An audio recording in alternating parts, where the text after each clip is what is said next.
152 is at Marshall Ford. Squad 142 is scheduled next. Engine 112, truck 121, and truck 122 will be scheduled after the return of the engine 112. Somebody is out there looking, and all options are not out there. They're saying that before they let something happen to the people of East Cleveland, they will step up to the plate and take care of the situation. Also, the fire chief came forward not too long ago and brought forth a cost-saving initiative by hiring part-time individuals and only paying them when they work. They put forth a cost-saving proposal, and that proposal was accepted. We did it with the law director, Ms. Hemmings, who is sitting back there, and we worked through that. So hopefully it will cut down on some of the overtime. I was just reading this from Nick Myers Ford. There has been no publicity out there about this. This is not a publicity stunt. Marshall Ford don't need no more publicity to get cars sold. But what I also want this audience, which should be more, to hear is that don't sell your city down the drain before you even got what's going on. Also, I have worked with the auditors for quite a while now, since I've been president of council. And it has been different. Before, there was arguing, fussing, and fighting. There is no arguing, fussing, and fighting between the council and the administration. There's no need, because there's really nothing to fight over. There's no money. We're not broke. There's nothing else that we can conquer but the city. And the city is most vital and important to the residents. We have long-term residents here that has invested their lives, their sweat, their blood, and lost a lot of the families.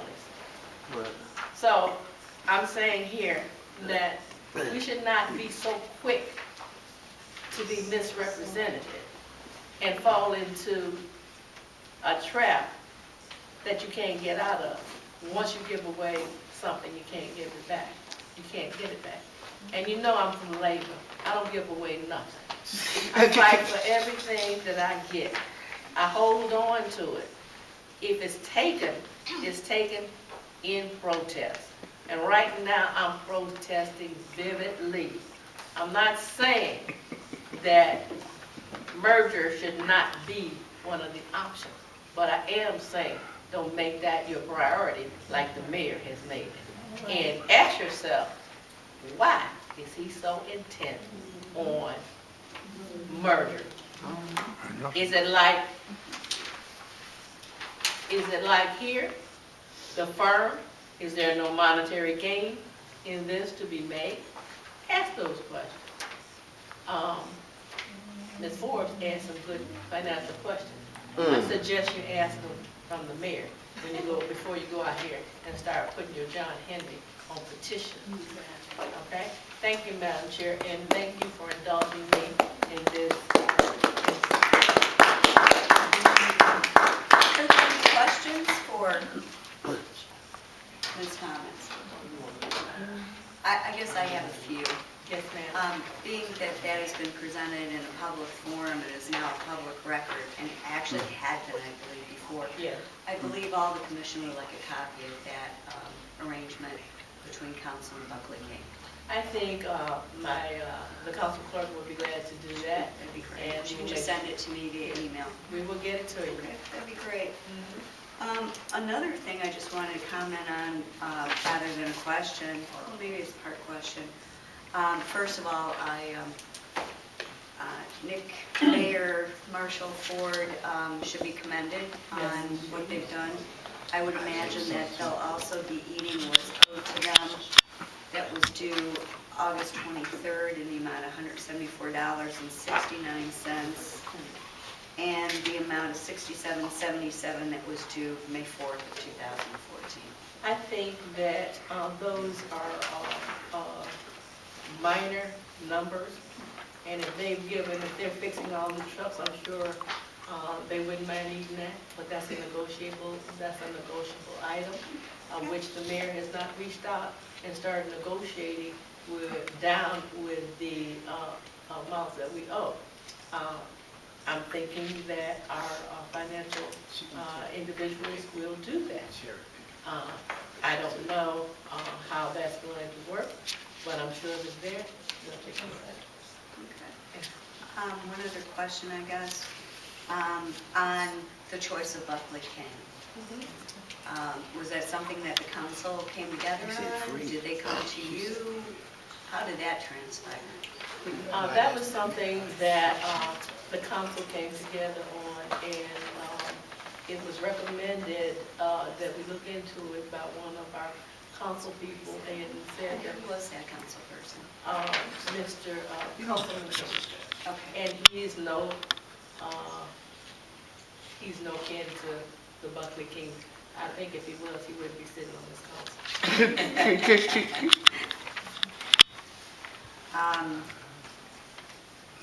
It's my understanding that you were looking for a third party that was impartial in this whole thing? Yes. What did you think about the report that was done by PFM? It was a... One-sided. I'm going to be nice. I'm really going to be You nice. don't have to be honest with me. Oh, no, I can't be honest. I can be nice. That was,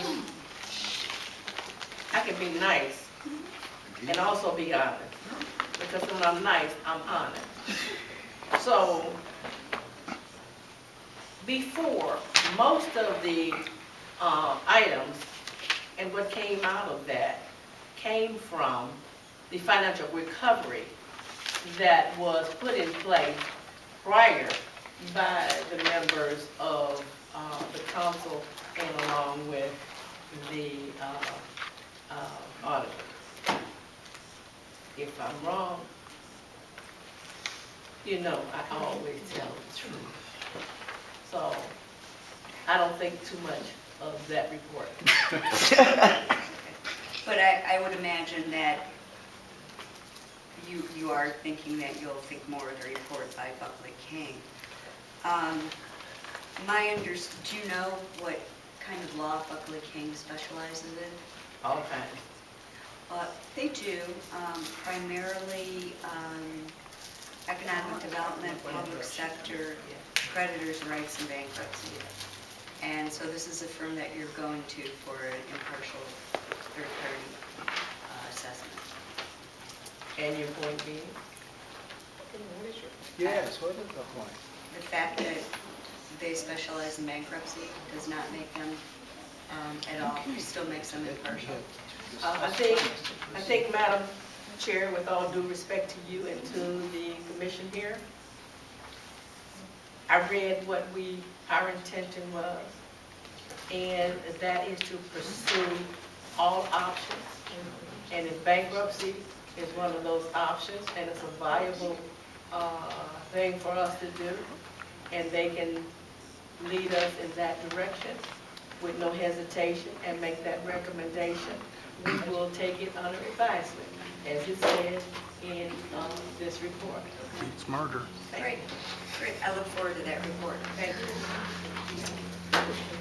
Any other questions? Okay. No old business. Let's go right down to the resolution request to revise recovery plan. I know that the mayor had mentioned that he was looking at within 30 days. I want to make sure that the resolution is voted on, is brought forth to the commission, is either approved or rejected by the commission, and that we follow the letter of the law. We've gone under this gentleman's agreement, and I think it's worked out fine simply because we understand the conditions. We're looking at making sure that we had a budget in place to form that foundation. We have that now. So I'd like to go back to the letter of the law. I suppose I have to read this, don't I? I'll try and make it as brief and as painless as possible.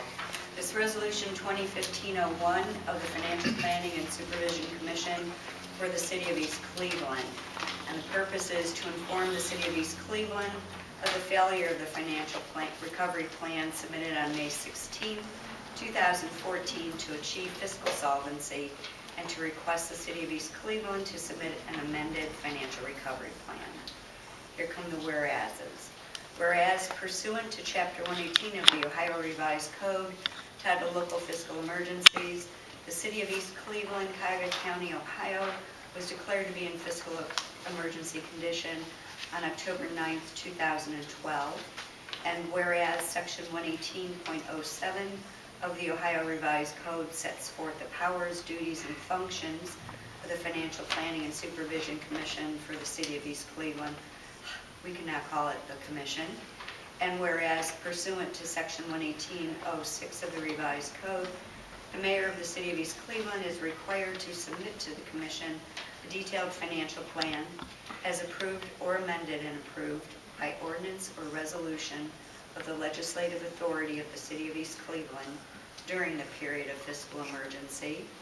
And whereas on May 29, 2014, the East Cleveland City Council passed and then on behalf of the Mayor submitted to the Commission's chairperson a financial plan titled Financial Recovery Plan for the City of East Cleveland.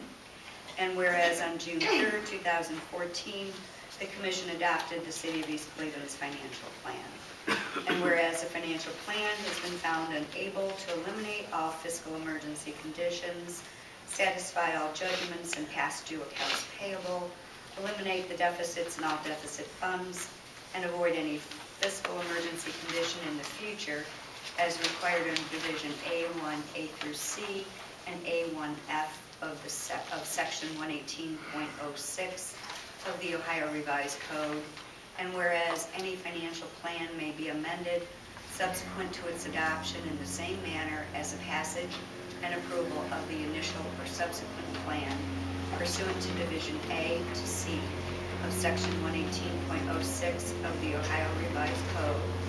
And now therefore be it resolved that the Financial Planning and Supervision Commission for the City of East Cleveland formally requests the City of East Cleveland to submit a revised financial plan. Such plan shall be submitted to the Commission no later than August 26, 2015. The reason I've got August 26, 2015 is the way I counted. That's 120 days. So I would look for a motion to vote on the resolution. Mayor moves. Do I have a second? Second. Ms. Forbesfield seconds. I will call the roll. Mayor Norton. Yes. Helen Forbesfield. Yes. Council President Thomas. Yes. Dr. Cater. Yes. Marianne Nowak. Yes. Rob Frost. Yes. Sharon Hanrahan. Yes. This was to just memorialize, to make official what we have been striving for all this time, and to set a firm deadline on that. As what I've heard both from Ms. Thomas and the mayor, I think that deadline conforms well with each of their initiatives that they have going. So we will wait and see. We talked about the contract with Buckley King. And this, I just threw out here, and not that I question it necessarily. Again, my good friend at 44112 News, I understand that there is a plan to resurface and repair East 152nd. I'm not saying the whole part, I think there was a certain part of it. Is that coming from the street line? No. Okay. Cuyahoga County. Okay, so it is, because I knew it was, I had heard that it was in cooperation with their public works, so they are going to be. Yes, it's a county road. Great, great. Yes? Mayor, I have a question on that. Yes. How did they select 102nd Street versus all the other streets citywide? A limited number of the streets in the city of East Cleveland are county roads. Those which are county roads are eligible to be resurfaced by Cuyahoga County. We submit from time to time a request to have streets resurfaced that are county roads. We submitted 7, and the one he selected, East Elm 57. Okay, that leads me to another question. Is not Euclid a state route? Yes, Are there any state monies available for resurfacing? that's a good question. Yes, there are. But Euclid Avenue was resurfaced in large part less than 15 years ago. I'm not sure if it's 8 or but it's less than 15 years. So we do from time to time try that, we just haven't had success. Okay. Maybe they didn't do it right. No, and You're right. Dr. Caver may answer and agree or not with this, but I would imagine just a heavy traffic along, particularly bus traffic and just a well-traveled street is Goes all the way definitely to the state of New going York. to be hit. Euclid is a long street. The longest highway in the country, Okay. State Route 20, That's a good question. US Route 20. Next question I had, after we went through the financials, let's see.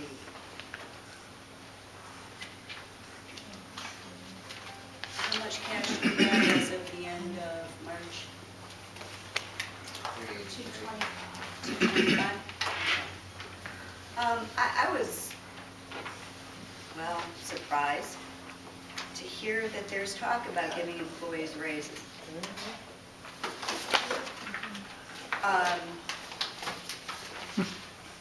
I would imagine that everyone would like a raise. These ladies, I don't know when the last time we've had a raise. And I understand the want, the need and desire because things aren't getting cheaper.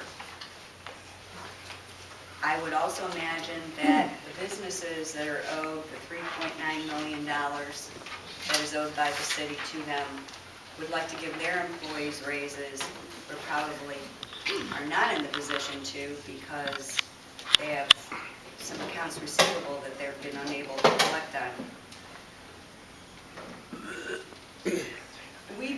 The city's been in fiscal emergency since October of 2012.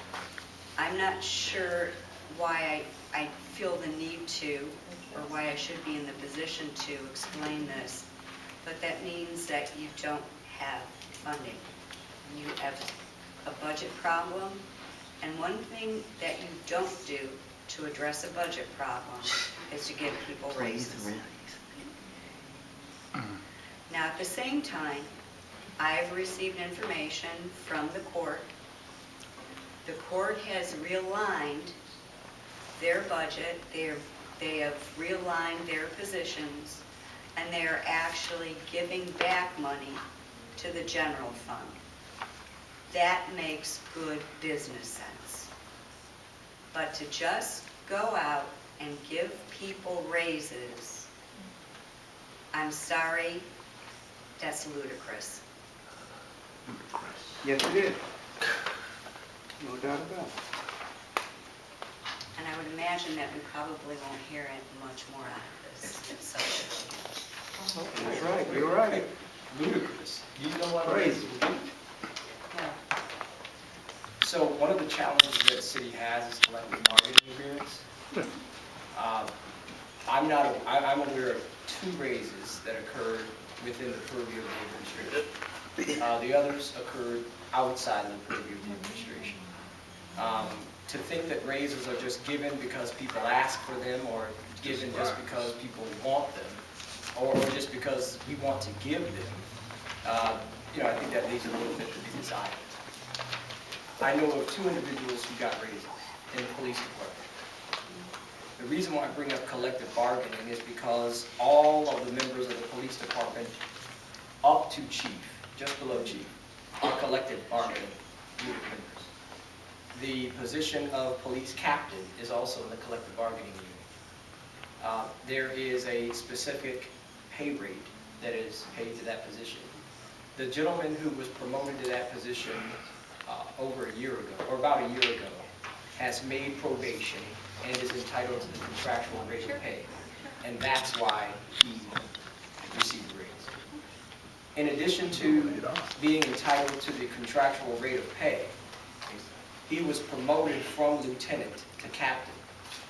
As this commission is well aware, we did not fill the lieutenant's position from which he was promoted. In the case of the police chief, if the police chief's pay was not raised, due to the contract involving all the positions up to captain, the captain, after receiving the negotiated rate of pay for the contract for captain, would be paid more than the police chief. The prior police chief was paid a lot more than the current police chief because he got many of the union benefits, even though he wasn't a union member. So those are the two raises that were given in the administration's purview. One was contractually driven due to the fact that every position up to captain and every position except for chief in the police department is a union position. And the chief's was raised solely because two reasons.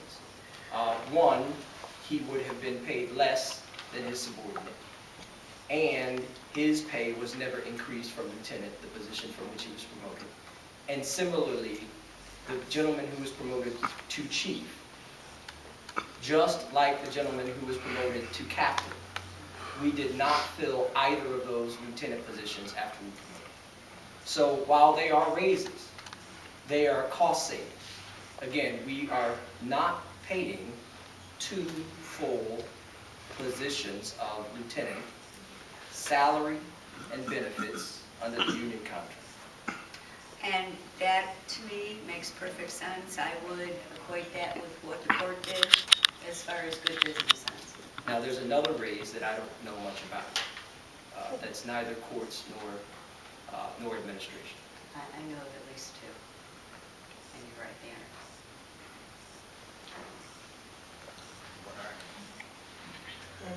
Council clerk, and there's somebody that is funded by federal dollars that one of the council people wanted to give a raise to.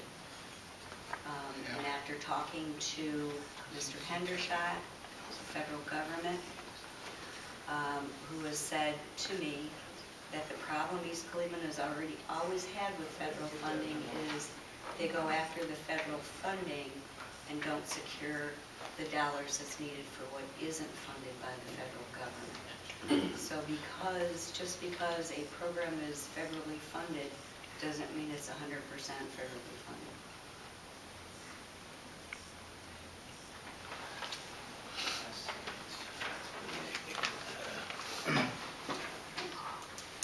Anything else? Anybody have any questions? Determination of the next meeting date and time.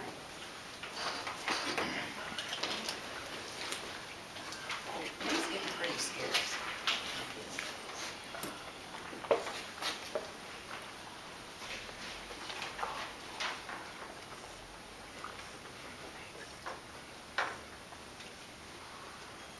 May 27th.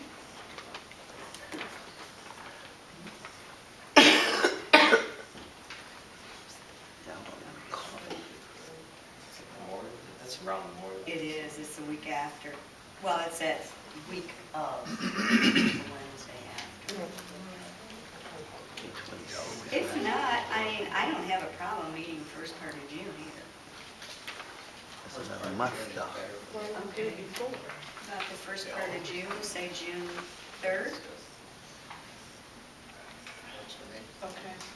Is that okay? Yes. To me, that's better than Memorial. Okay. Ish. Ish. Yeah, it is ish. Okay. Okay. All right. June 3rd, 1 o'clock. Nothing to me.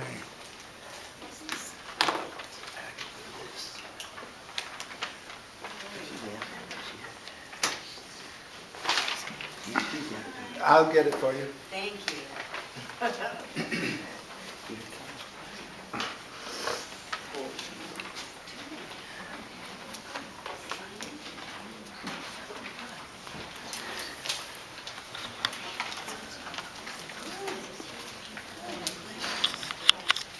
Holy smokes. We are I interested, like that, though. we're interested in our city. It's a full house, so that means 3 minutes each. Mr. Struthers? You first. I just need to know that the Hey, don't report, leave. Mr. Mayor, don't leave. the report you wanted from the mayor, did you get it? The Pardon? one that you guys said he had to bring? You had demanded it at the last meeting? You said that he had to bring us certain thing, a report, mayor's report, and you gave him like an order. Did you receive that? Are you talking about the recovery plan? Whatever it was you guys ordered him to bring, you put it in the form of an order. I'm gonna have to go back to your tape because I don't remember that, to be honest with you, Mr. Struthers. He's talking about the resolution. Oh, okay, the resolution? Yeah, we have the resolution today, but the resolution was so that we would formally and officially request a recovery plan. Because prior to that, we've just been going on gentleman's agreement, and we had to because we had no foundation there to build a plan on. And that foundation that was needed was passage of the appropriations. 2015 appropriations, permanent appropriations would be used to form that foundation for the next 5 years, or 4 years, actually. So one last thing, no meeting at all in the month of May? No, but it'll be June 3rd. That's the best I can do on my schedule. I have every single emergency commission in the state of schools.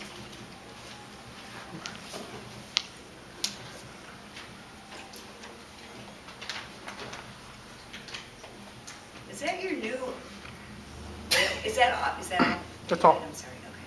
Is that your new alias? What is this? Is that Omaze? That's OJ, It looks man. like OJ. That's me. OJ. Oliver James May.